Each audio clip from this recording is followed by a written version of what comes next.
If your business doesn't feel right to you anymore, take that as a sign to pivot.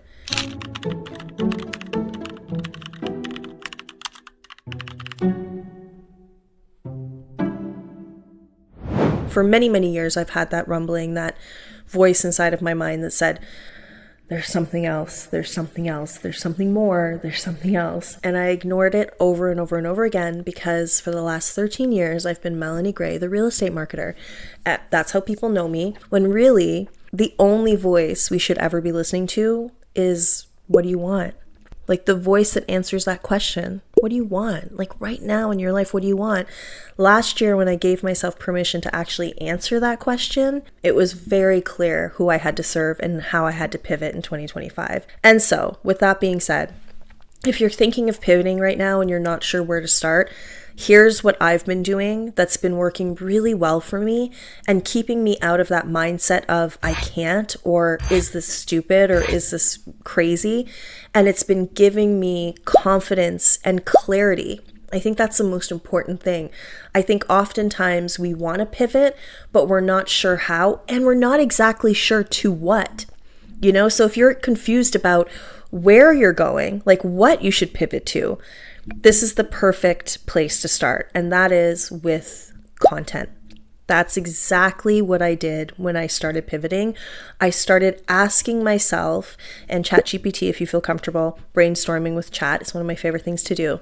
But I would ask myself, what kind of content is on your heart to share? What kind of content feels exciting to share? And one of my favorite exercises for this is, if there's a time capsule that's found 100 years from now, and the only thing that represents who you are, like the only way that they know that you've ever existed on this planet was with this one piece of content. What piece of content would you want them to find? Would it be a podcast episode about X? Would it be a YouTube video about Y? Like, what would make you feel seen and honored, right? And when we do that, when we have that as a guidepost, it can really help align the content. So for example, if you go to my YouTube channel now, there's a bunch of Canva videos teaching tips on Canva hacks for real estate. They're fine. They're fun. But when I was doing this exercise and pivoting and creating content for the pivot, and I asked myself, all right, if they found that Canva video or any of your Canva videos, how would you feel? And the answer was, that's not how I want to be remembered. That's not who Melanie Gray is. The only way that people are going to know me is through a tips to Canva video. I don't think so. I don't think that's my path.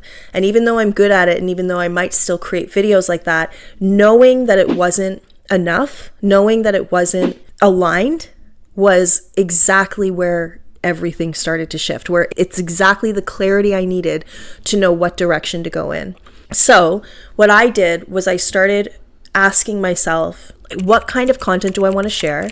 What excites me to share?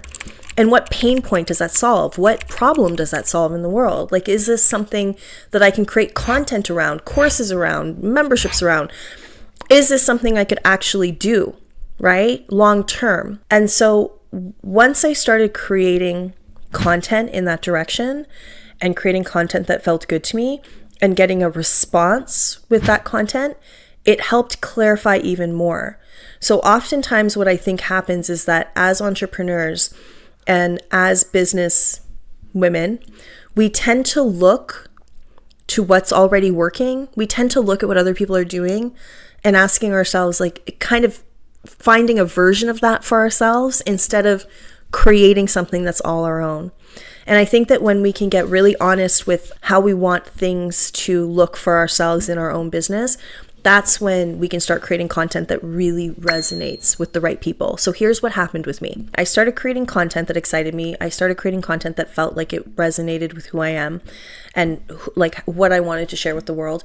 And then through that, through the feedback or through people connecting with me in a different way because this was different content, I started getting immense clarity. And that clarity was exactly who I wanted to serve. So in the beginning of 2025, when I started this new content creation journey, all I knew was that I wanted to share my experience, what I know, with the world.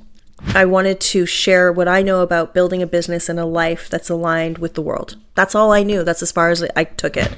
Then, as I started sharing more and more, it became abundantly clear that it wasn't everybody that wanted to start a business or pivot their business or become more aligned with their business that I was serving.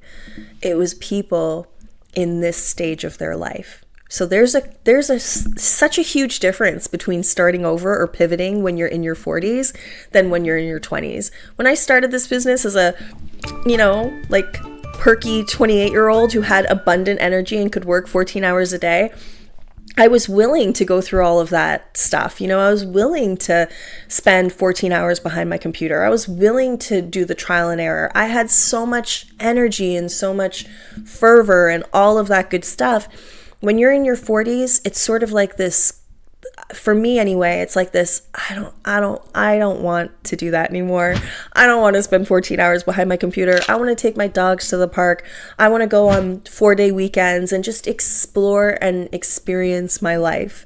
And that means that I want to be very clear on the steps that will get me there to where I want to go as quickly as possible. I don't want to do this trial and error stuff anymore. I want tangible, practical things that will help me get to where I need to go fast. So once I started gaining that clarity of who I was serving a version of myself in this stage of my life, then my content became even more laser focused. And now from this place of knowing exactly who I'm speaking to and exactly who I want to serve, that's when the fun can start. This is where all of that good stuff can happen. But it couldn't happen before I got that clarity, and that clarity could have never come without experimenting with content. And that's where I think a lot of people get this wrong. It's not in the planning. We get so stuck in the planning and the trying to figure everything out and to diving deep and getting, and it's like, it can be really easy. If you're confused right now and you have no idea where to turn, make it easy. Create a piece of content that you would be proud if it were found 100 years from now and it was the only thing that people remembered about you. What piece of content would that be? What would it be? Put it out there. Write a newsletter. Write a social media post. Put it on wherever, YouTube, on a podcast, wherever, and just see how it feels.